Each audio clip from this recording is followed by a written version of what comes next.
The intelligence community recently announced that it will be working with commercial industries to protect our national security from the growing number of threats by using cutting-edge tools and technologies. Stacey Dixon is the Principal Deputy Director of National Intelligence, the nation's #2 intelligence official.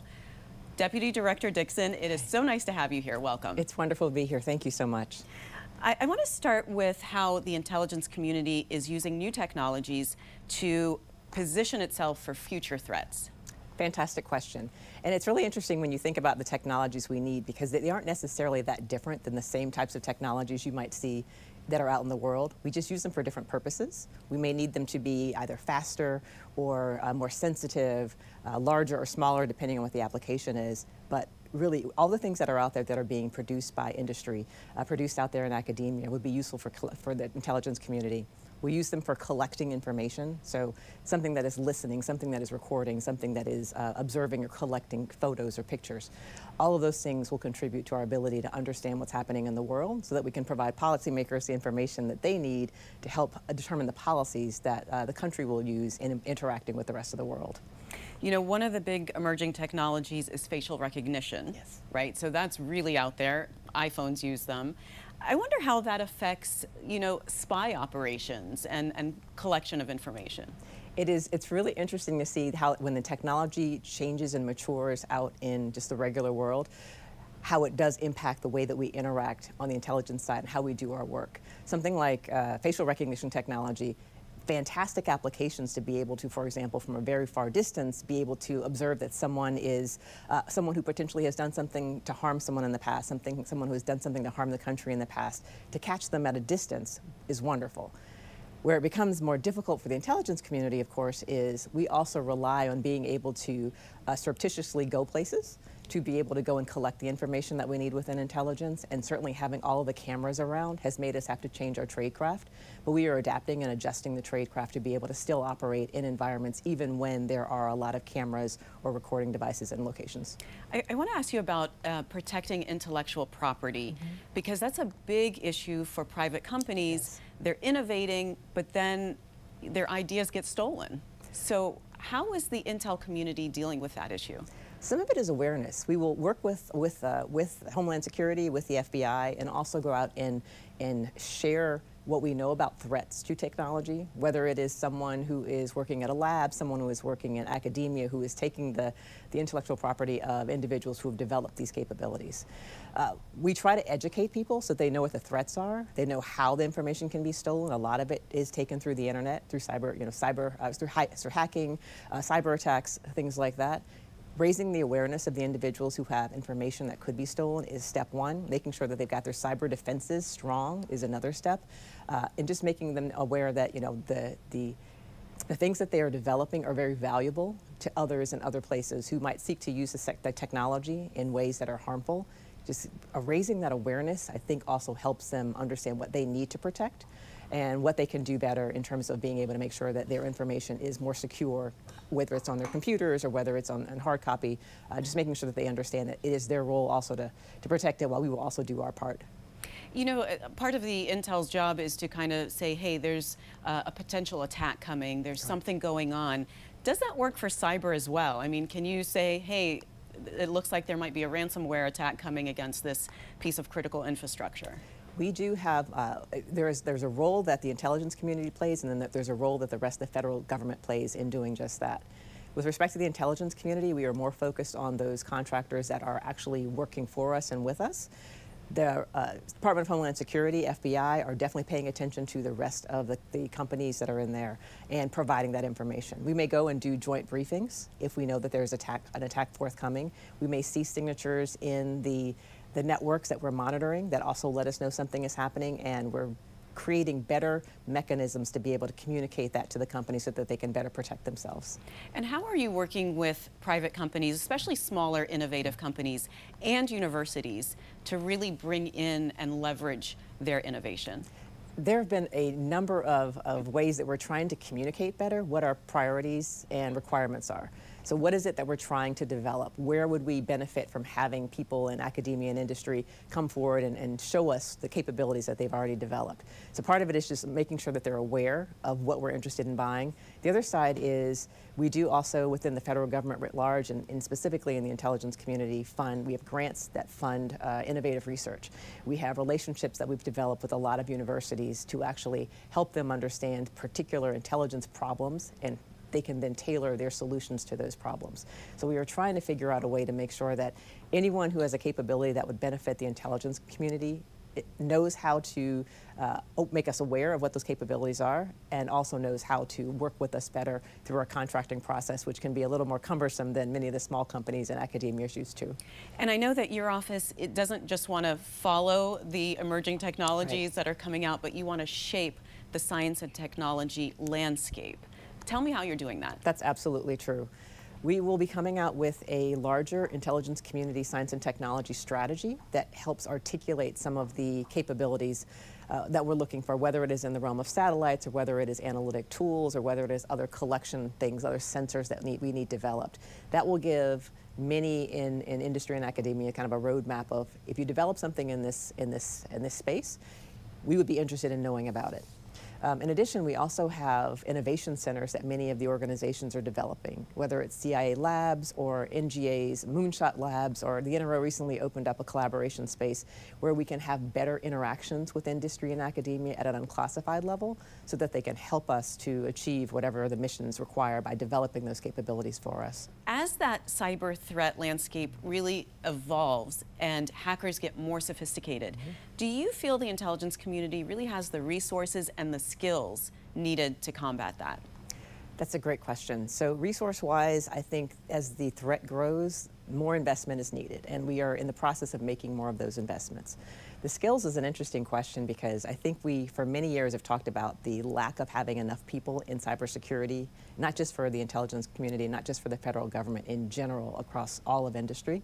So we're looking forward to having universities produce more students that are versed in cybersecurity, able to do the counter of the hacking, and we're looking forward to having more of those actually want to come and work in the intelligence community as well. So I think we are working towards having the resources we need. We definitely understand that the threat is increasing and growing and that we need to put more focus there, and that is we're making plans to do that. So what is your strategy to recruit that next generation of intelligence officers and high-tech employees?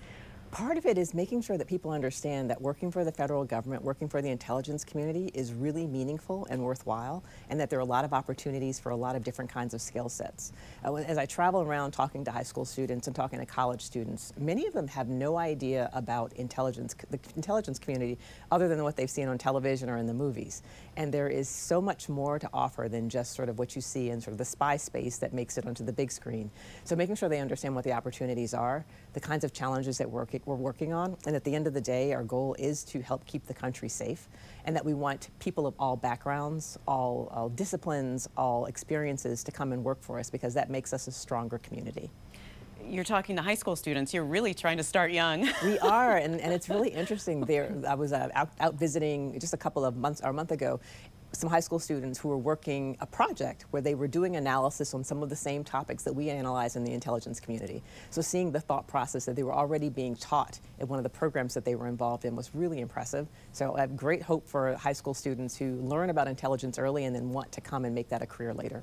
And you mentioned diversity, equity, inclusion. Right. What are you doing specifically in that area? So one of the things that we're doing is expanding our outreach to other schools that had traditionally not seen as many visits by the intelligence community. So whether that is historically black colleges and universities or minority serving institutions. As Director of National Intelligence Haynes recently visited Florida International University. I was out at Harris Stowe State University, talking to the students about possible careers in intelligence. I think part of the barrier is just people are not as aware that this is really a great place to work, the intelligence community writ large, and that there are so many opportunities within it. So making them more aware and then encouraging them to think about a career in public service. We sort of do two things while we're out visiting. So how do they react to you? What's the reaction been? The reaction's been pretty exciting, actually. They have been surprised by the types of things that we talk about. When we talk about the types of capabilities that we're invested in, the types of technology that we're looking at, it's always very eye-opening for them. We also talk about the fact that we are like every other business. We have other traditional assignments, right? We need people in human resources. We need people who are, there with a budget figure. So we need the same types of people that would work in other places. We've just opened their eyes to this is another possibility where they could apply their skill sets.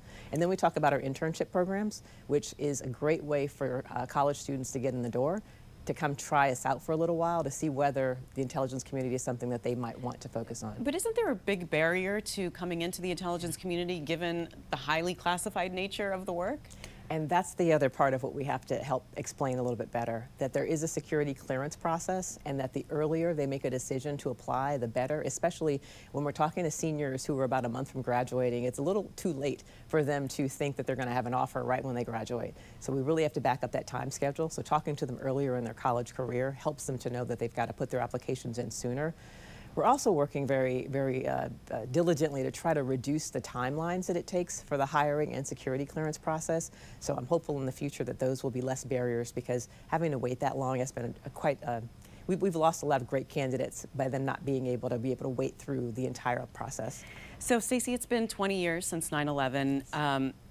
Do you think that the intel community has needed to shift focus from counterterrorism to, what's called the near-peer adversaries, China and Russia? Yes, and we are also in the process of doing that. Being mindful, though, that the terrorism threat has not completely gone away. Making sure that there are no threats that actually make it here to the homeland, that no attacks make it to the homeland, is still an important consideration for us. It's still something that we're focused on. But we do recognize that there are a lot of other things happening in the world, a lot of competitors who are trying to replace us as sort of one of the leading nations in the world. We're trying to bring in sort of authoritarian governments and authoritarian perspectives as opposed to democratic perspectives that we might be talking about, that are trying to have relationships in a lot of different countries in the world, and doing so in ways that are frankly harmful to those countries in terms of being beholden to large debt, having to house technologies or capabilities or bases of these other countries really will have an impact on the nations. And so, yes, we are definitely trying to focus not only on allies and those who would work with us, but trying to make sure that we are still investing in what we need to be so that we can remain at the top of the tier when it comes to technology, when it comes to the economy, when it comes to other innovation. So speaking of shifting focus a little bit, how are you responding to the effects of climate change? Thank you. Well, one of the first things is making sure that we are listening to the scientists, making sure that we are listening to what the data is actually telling us, and then making those investments that are necessary to provide alternatives to the polluters, the alternatives to the oil-based products that are partially what is causing the challenges that we're having right now. Making sure that we are investing in energy efficiency is part of the larger government. On the intelligence side, it's really learning what we can. We have great capabilities to monitor that we've been monitoring for years. Those same capabilities, although they've been focused on intelligence, have also collected a lot of information about how the climate's been changing. Being able to bring that to bear with scientists so that they have more complete data sets is one thing that we've done as well. And the instability that climate Correct. Catastrophes can cause around the world that will affect our national security. Exactly. There will be conflicts over water, conflicts over food, conflicts over, of course, resources like whether it's oil or whether it is other natural resources. People will fight over those things. So knowing where changes are happening in countries, knowing where changes are happening in regions of the world helps us to plan better, helps us to inform our policymakers so that we can perhaps figure out how to get in front of some of the things that might be happening so that, if possible, help them, help countries see that they're coming so that they can prevent them. Worst case, making sure that our policymakers know that it's possible that these things will happen on the horizon. How does the Office of Director of National Intelligence fit within the larger intelligence community? So the Office of the Director of National Intelligence has two main roles.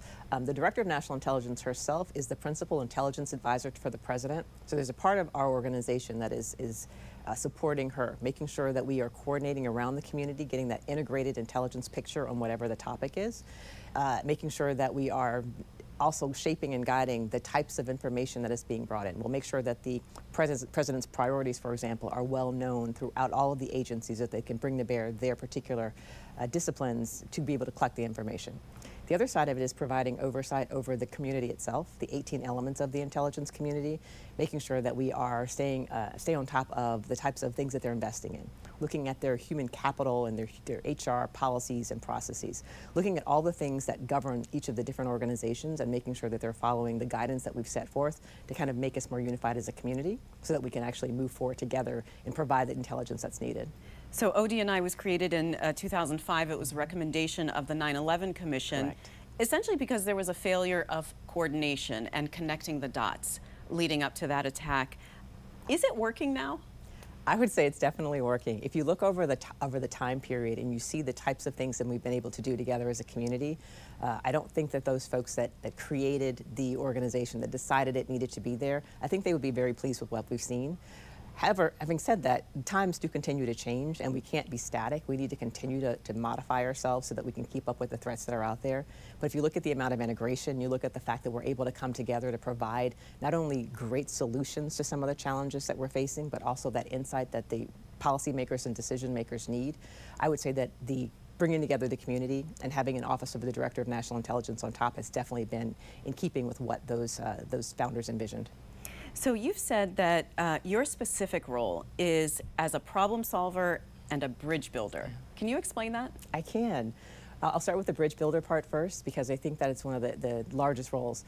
We have a community of all of the deputies of the intelligence community. We get together regularly to actually solve problems, to highlight things that no one particular agency can solve on its own, where you really need the community coming together. And whether that is the large challenges we have with new competitors, or whether that is even focusing on how do you now use the resources that you have remaining on counterterrorism, for example. So we'll come together and have those kind of conversations so that we're more efficiently putting our resources against the threats.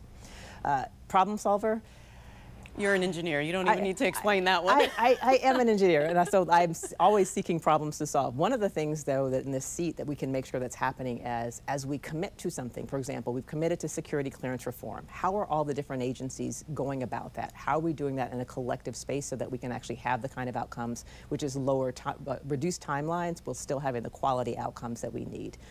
As we look at the way that we're investing in science and technology, we're all recognizing that we need to work more with industry. How do we do that more effectively as a community, as opposed to having 18 different elements all approaching the same companies and having the same conversations?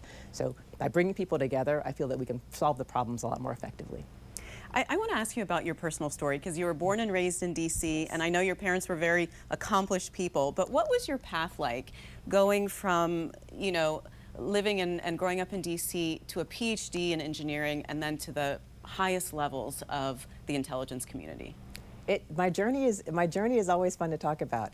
I started off just loving science and science and math, and knowing that I wanted to do something with those particular topics. And I didn't know whether that was going to be medicine. At the time, I didn't really think too much about engineering, but that is the path that I ended up taking in college. Once I was there, I was just open to different opportunities. I thought that I was going to pursue a career in academia, but as I went through, I decided that there were other things I wanted to be able to do, applying the science and technology principles, the sort of the foundational hypothesis solving and problem solving. And I found the intelligence community, realized that I could apply those skills, but also learn so many other ones by being a part of the community, and just took a series of jobs that provided me skill sets that I think have made me an attractive candidate for some of these higher level positions. So I'm very thankful of the journey that I've had, and it's been great so far, and I look forward to seeing what else I can contribute going forward. Well, Stacey, I want you to close with your best recruitment pitch. Why should somebody work for the intelligence community? The intelligence community has endless opportunities. There are so many different types of jobs within it. There's so many different skill sets that we need and opportunities to collaborate. At the end of the day, our goal is to keep the country safe and to make sure that our senior-most decision makers, our senior-most policymakers have the information they need to help them make policies that actually make sense for this country and help position us in the world. Being able to contribute to that on a daily basis is just wonderful and very, very meaningful. And if you're looking for a career that has meaning, that will still challenge you and allow you to give you a lot of opportunities to learn new things, the intelligence community is the place for you. Well, you sold me, but I already have a job. Stacey, thank you so much for coming by. Such a nice conversation with you. I appreciate it. Thank you as well. I appreciate it.